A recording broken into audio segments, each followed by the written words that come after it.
وظهرت شدة فطنته وقيادته للناس في تلك الحادثة. Pada peristiwa ini peletakan Hajar Aswad, di sini itu nampak kecerdasan Nabi Muhammad SAW di hadapan para manusia. حيث إنه طلب بقطعة من القماش كبيرة أن يؤتى بها فأتي بها فوضع الحجر الأسود في وسطها وجعل رؤساء القبائل أفقار قبيلة قريش كلهم مجتمعين كل يرفع الجزء الذي هو من قطعة القماش فيكونون جميعا قد اشتركوا في رفعها. فلما رفعوها ووصلوا إلى مستوى ليوضع الحجر الأسود في مكانه أخذه رسول الله صلى الله عليه وسلم بيده الشريفة ووضعه في مكانه.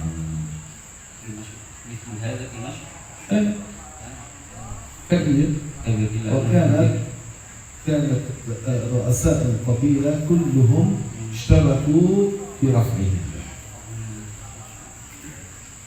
Jadi subhanallah. Jadi nampak pada peristiwa ini peletakan Hajar Aswad itu nampak kecerdasan Nabi Muhammad. Apa yang dilakukan Nabi Muhammad supaya tidak terjadi pertikaian, saling bunuh-membunuh. Apa yang dilakukan? Jadi Nabi Muhammad ambil kimas. Kimas itu kalau bisa digambarkan seperti ini. Jadi potongan dari kain kayak gini. Apa yang dilakukan? Jadi Nabi Muhammad letakkan, jadi minta kainnya, kemudian setelah kainnya diminta, Nabi Muhammad letakkan Hajar Aswad di tengah-tengah kain tersebut. Terus memerintahkan orang-orang pembesar suku Quraisy, Asal Quraisy, pemimpin-pemimpin untuk memegang ujung-ujungnya, kemudian membawanya mendekati Ka'bah sampai tempat Hajar Aswad. Dan ketika udah sampai di tempat Hajar Aswad, Nabi Muhammad ambil batu itu dengan tangannya yang mulia. Nabi Muhammad ambil, kemudian Nabi Muhammad letakkan di tempatnya Hajar Aswad tersebut. وهذا من شدة ذكائه صلى الله عليه وسلم فإن الأنبياء كلهم أنبياء فطناء. Dan ini itu menandakan apa? Bahwasanya Rasulullah itu benar-benar cerdas. Gimana melakukan hal kayak gitu? Gimana? Enggak tergambar kan? Ada pertikaian, enggak ada pertikaian, enggak ada yang terbesit dalam tersebut. Yang terbesit dalam tersebut siapa? Rasulullah. Ini menunjukkan apa? Bahwasanya Rasulullah itu benar-benar cerdas. جعلهم كلهم مسرورون بهذه القيادة بما فعل. Jadi Rasulullah apa?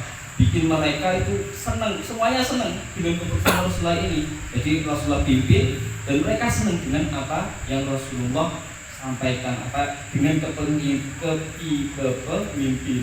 kepemimpinan Rasulullah Sallallahu Alaihi Wasallam. وقد خص بالشرف الأكبر بأنه هو الذي حمل الحجر الأسود بيده الشريفة ووضعه في مكانه. Dan ada sesuatu yang sangat utama berupa apa? Nabi Muhammad ambil Hajar Aswad dengan tangannya sendiri yang mulia, yang berkah, penuh berkah, kemudian diletakkan di mana? Di tempat Hajar Aswad. إذا كل الأنبياء موصوفون بالصدق، موصوفون بالأمانة، موصوفون بالفطانة، يعني الذكاء. Jadi para nabi Allah itu disifati dengan sidq, jujur, amanah, dapat dipercaya, kemudian al-fatanah,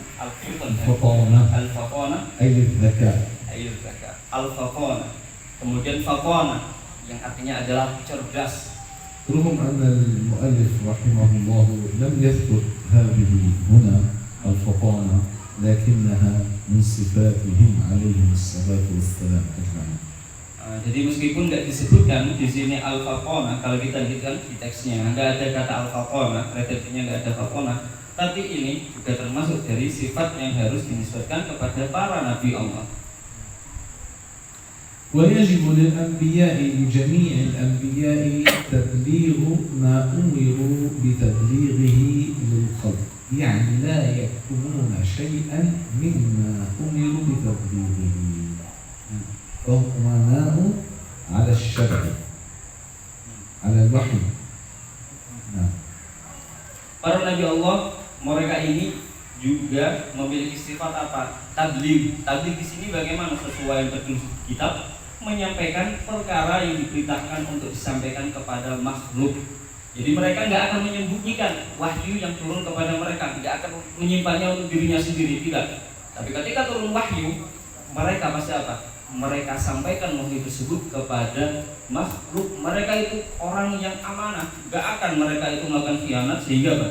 Disimpan sendiri. Ini buat aku enggak, itu mustahil bagi para nabi Allah Ta'ala. Mereka pasti akan menyampaikan hal yang turun kepada mereka, wahyu yang turun kepada mereka, kepada makhluk.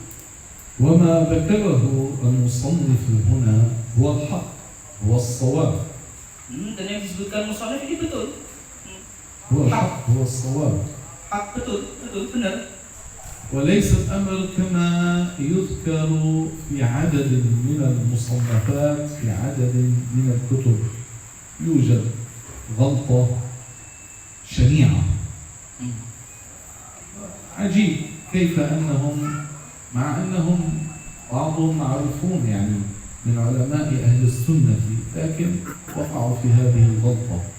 فهم مكتوب في بعض الكتب أن من أوحي إليه النبي إنسان أوحي إليه بشرع ولم يؤمر بالتبليغ فإن أمر بالتبليغ فرسول.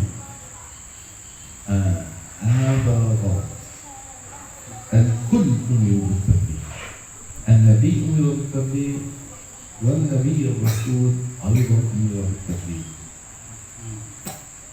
Jadi di sini saya ingin menambahkan faedah untuk kita sekalian, faedah yang sangat penting, yang perlu diperhatikan. Bahwasanya di dalam sebagian kitab, ya meskipun itu pengarangnya adalah ulama ahli sunnah, di situ ada tulisan yang mengherankan. Bikin heran kalau kita lihat itu heran. Kok ada tulisan kayak gini ya? Ya Allah alam, tapi ada tulisannya kayak gitu.